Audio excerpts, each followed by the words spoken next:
39. Una de las personas elegidas. Mi familia era una familia de secretos. Nadie dijo nunca nada sobre las relaciones sexuales y nadie me dijo nada sobre la masturbación, pero la descubrí por mí mismo cuando tenía aproximadamente 5 años de edad, y hasta que tenía 12 años pensé que yo era el único en el mundo que hacía esta cosa mala. A los 10 años mi primo, que era un año mayor que yo, me agarró y trató de jugar conmigo. Me excité tanto que me dio vergüenza y salí corriendo de su casa. Este fue el inicio de mi relación con el juego y la fantasía sexual que me ha perseguido toda mi vida. La mayoría de mis fantasías eran sobre personas con las que había estado o con las que deseaba estar. Después esto se convirtió en una adicción a la pornografía, pero no visual. Yo prefería historias y me eran más estimulantes si me humillaban de alguna forma. Utilicé este tipo de pornografía a diario por más de 20 años, sin importar si estuviera en una relación o no. Cuando tenía 9 años empecé a anhelar recibir atención de los niños y hombres y me di cuenta de que era homosexual. A los 12 años le conté a mi padre lo que había descubierto. Me dijo que solo era una etapa y que no me preocupara por eso. Me enamoré de mi mejor amigo cuando tenía 15 años. Él era heterosexual y en algún punto terminó nuestra relación porque a él le interesaban más las muchachas. Así inició mi primera abstención de una relación amorosa. Me encontraba en un dolor constante, continuamente deprimido, y parecía que nada podía llenar el hueco que él había dejado. Con el tiempo me enamoré de alguien más. Tuvimos relaciones sexuales, pero el nivel de la vergüenza que él sentía era tan insoportable que terminó nuestra amistad. Una vez más me quedé sintiendo el dolor de un amor perdido. Las relaciones sexuales y el amor ya eran uno solo para mí. Era la forma que podía justificar sentirme como lo hacía. Pero cuando se limitaba solamente a las relaciones sexuales me sentía avergonzado. 2 semanas antes de graduarme de la preparatoria tuve mi primera experiencia sexual anónima. Era como si lo hubiera estado haciendo toda mi vida. Ya no pude racionalizar mis sentimientos. Era homosexual, todo lo que yo no quería ser. Más tarde, en ese verano, tuve relaciones sexuales con alguien en un lugar público, en el suelo de un estacionamiento. Fue muy estimulante, pero la vergüenza me consumió inmediatamente después de que terminamos. La universidad fue muy difícil. Continuaba masturbándome a diario, en ocasiones varias veces al día, inclusive en los baños públicos. Tenía fantasías mientras leía anuncios sexuales en uno de los periódicos semanales. Parecía como si la actuación era la única forma en que yo podía escapar del dolor. Fue durante este periodo que empecé a actuar de forma regular, en un parque público. Estaba tan desesperado y solo que abandoné la escuela, sintiendo que no podía cuidar de mí mismo. Deseaba recibir ayuda y hasta ingresé a un programa de rehabilitación de drogas, aunque no consumía drogas.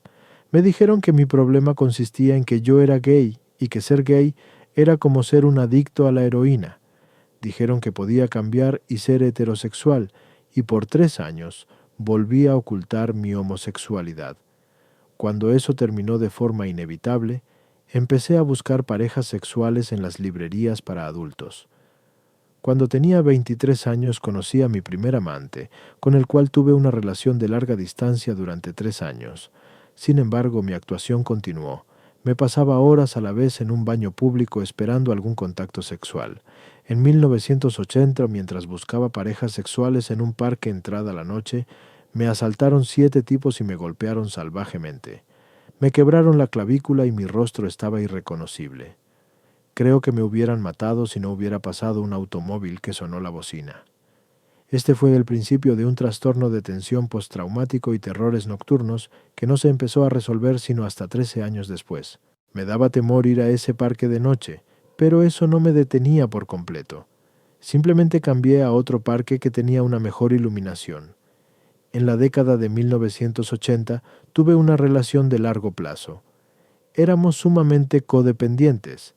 Estábamos juntos por la sensación de protección y aunque nuestra vida sexual no era buena y estaba llena de conductas adictivas, en realidad intentamos llevar una vida juntos. Mi adicción me llevó a creer que deberíamos incluir otras personas, así que constantemente estaba en la búsqueda de posibles parejas sexuales. Seguía masturbándome a diario viendo pornografía y salía en busca de parejas sexuales siempre que lo podía hacer. La impresión más fuerte de mi vida fue cuando me enteré que mi pareja era VIH positivo. Esto era lo más cerca que yo había estado a otro ser humano. Él fingía que mi actuación no le molestaba y que así evitaba que yo lo presionara para que tuviéramos relaciones sexuales. Después de que terminamos, me hizo saber que a menudo él sabía cuando acababa de actuar porque le llevaba un regalo. Mi siguiente relación fue la más adictiva de mi vida. Intenté controlar la relación, pero pensaba que si mi pareja no tenía relaciones sexuales conmigo todas las noches significaba que en realidad no me amaba.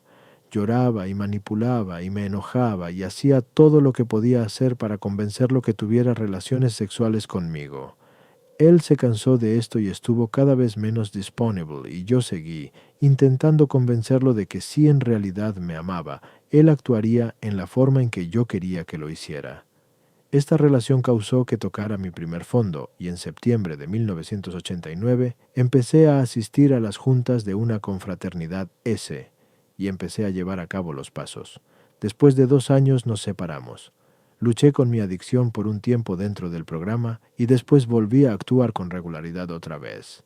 En 1992 conocí a otro hombre con el cual repetí el mismo patrón. Una vez más intenté controlar nuestra vida sexual, lo oré y manipulé y empezaba pleitos. Al fin se cansó y terminó la locura. Sin un programa me sentía más solo. Pasaba la mayoría de mis fines de semana actuando y la mayoría de mis noches viendo la televisión. Tuve tendencias suicidas. El dolor y la depresión eran tan grandes que sentía que la muerte era la mejor opción. Y luego me di cuenta de que la mejor forma de salir del aislamiento era volver a asistir a las juntas nuevamente.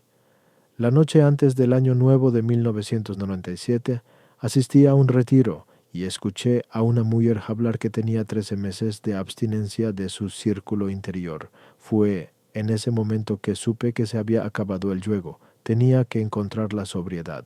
Para cuando entré a los salones de sexo adictos anónimos, mi vida estaba hecha un desastre. Muchos de mis amigos, incluyendo 2 de mis amantes, habían muerto de SIDA. Estaba viviendo con un compañero de cuarto que me estaba robando, tenía fiestas de drogas en mi casa y haciendo mal uso de las instalaciones y yo no podía hacer nada. Nunca había aprendido lo más fundamental acerca de cuidarme a mí mismo, cómo hacer la cama todos los días o lavar la loza más de una vez por semana. No había acudido con un dentista en más de 3 años. Me faltaban las habilidades necesarias para sostener una relación. Me volvía tan volátil cuando me enfrentaba al dolor o al conflicto que ahuyentaba a las personas. No tenía esperanza de volver a tener una relación. En enero un amigo me llevó a mi primera junta de SA. En muchas formas ese día fue el principio de mi vida. Vi a gente allí que había conocido años atrás y estaban sobrios, no solo de un día o un mes, sino por años. Por primera ocasión en mi vida realmente sentí esperanzas acerca de dejar mi adicción activa. Ellos tenían una tradición que una persona es un miembro de reciente ingreso hasta que completara 30 días de sobriedad. Estaba decidido llegar hasta los 30 días.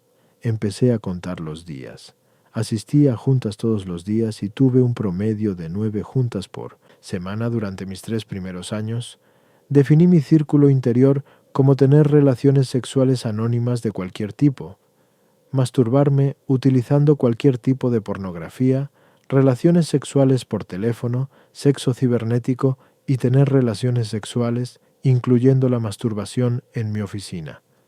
Pensé que mi forma de hacer las cosas no había funcionado, así que cualquier cosa que hubiera intentado antes, ahora haría lo opuesto.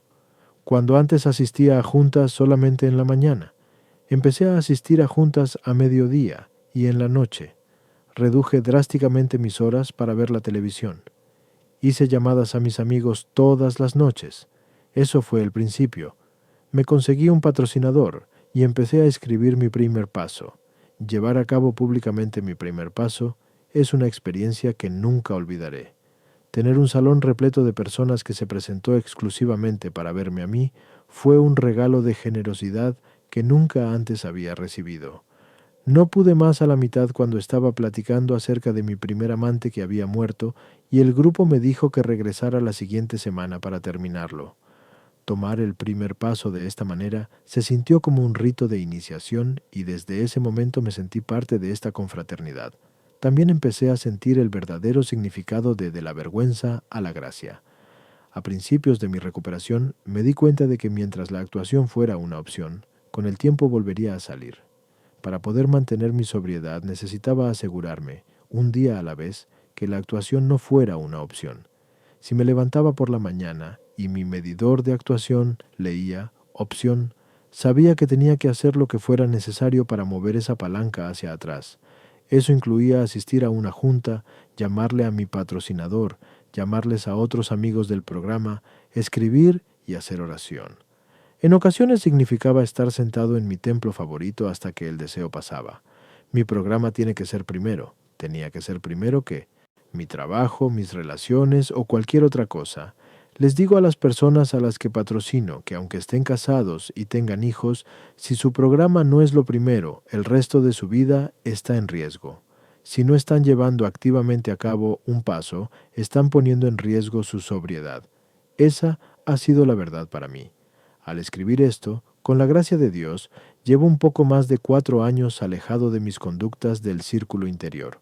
Una de las cosas que he descubierto es que la recuperación inició el momento en que entré a los salones de SA, y paradójicamente, la recuperación inició el día que logré la sobriedad. Ambas son ciertas para mí. El proceso de recuperación inició para mí hace 12 años, cuando admití por primera ocasión que yo era impotente y que mi vida era ingobernable. Desde ese día en adelante tuve una mayor presencia y fui más honesto acerca de mi vida. Empecé a presentarme para sentir el dolor del cual había estado huyendo. Realmente inicié la búsqueda de entendimiento en mi vida y descubrí cómo mi adicción me había robado mi felicidad y que era la causa principal de mi depresión.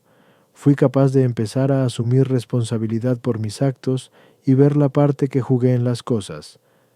Fui capaz de estar presente en las muertes de mis amigos y amantes y sentir su pérdida. Y entre todos mis resbalones y tropiezos, mi actuación nunca volvió a tener el mismo encanto o intensidad que tenía antes de que yo cruzara por la puerta. Hasta empecé a sentir algo de aceptación de mis imperfecciones. He descubierto que necesito estar dispuesto a compartir sobre todas las áreas de mi vida, tanto en las juntas como personalmente, para permanecer sobrio.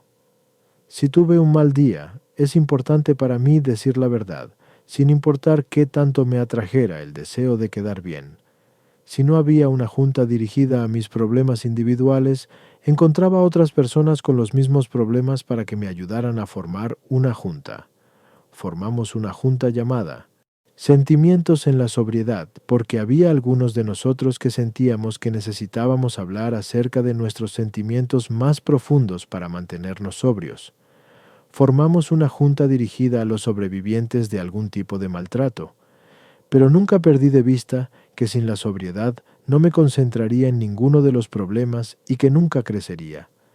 Ha sido muy importante para mí reconocer mi sobriedad cada mes en mi aniversario y recordar que si volviera a actuar otra vez, no puedo estar seguro de cuándo o si regresaría.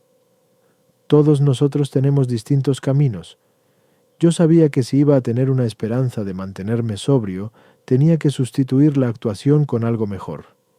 Lo que encontré fue una comunidad de personas que me podían sostener y ayudarme a sanar. He aprendido cómo entablar amistades y cómo mantenerlas vivas. Es normal que las personas deseen contacto y amor.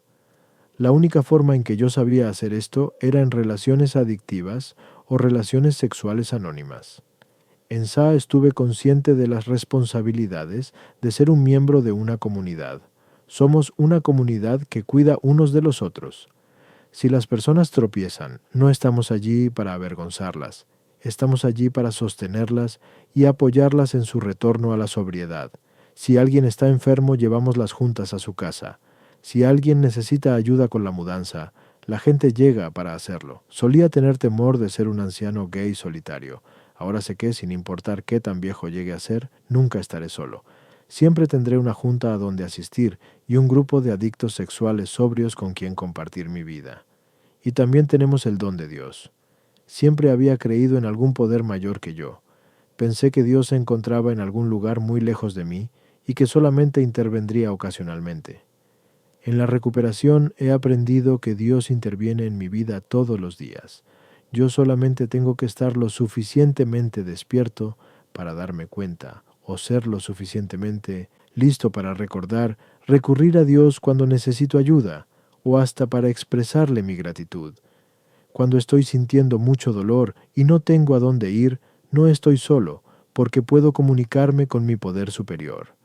Para mí la mejor comunicación ha llegado al escribirle a Dios. Llevo un diario de poder superior y me reporto con Dios casi todos los días.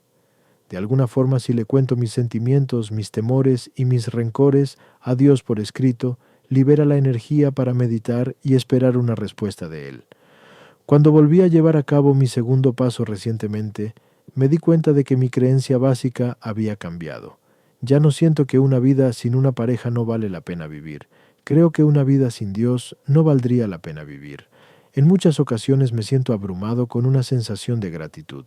Soy judío por nacimiento y crecí con el concepto de las personas elegidas. Sí me siento como una de las personas elegidas, uno de los pocos adictos sexuales que se encuentran sobrios. Allá afuera existen miles de personas que sufren que no saben que existe una solución. Mi vida es muy distinta ahora. Vivo una vida simple en un departamento limpio, solo pero no solitario. Cuido de las cosas banales de mi vida a diario y ya no las siento banales. Tengo casi 50 años y por primera ocasión siento que puedo cuidar de mí mismo y que mi vida merece vivirla, ya sea en pareja o solo. Cuando tengo temores recurro a Dios, a mis amigos y a mi programa.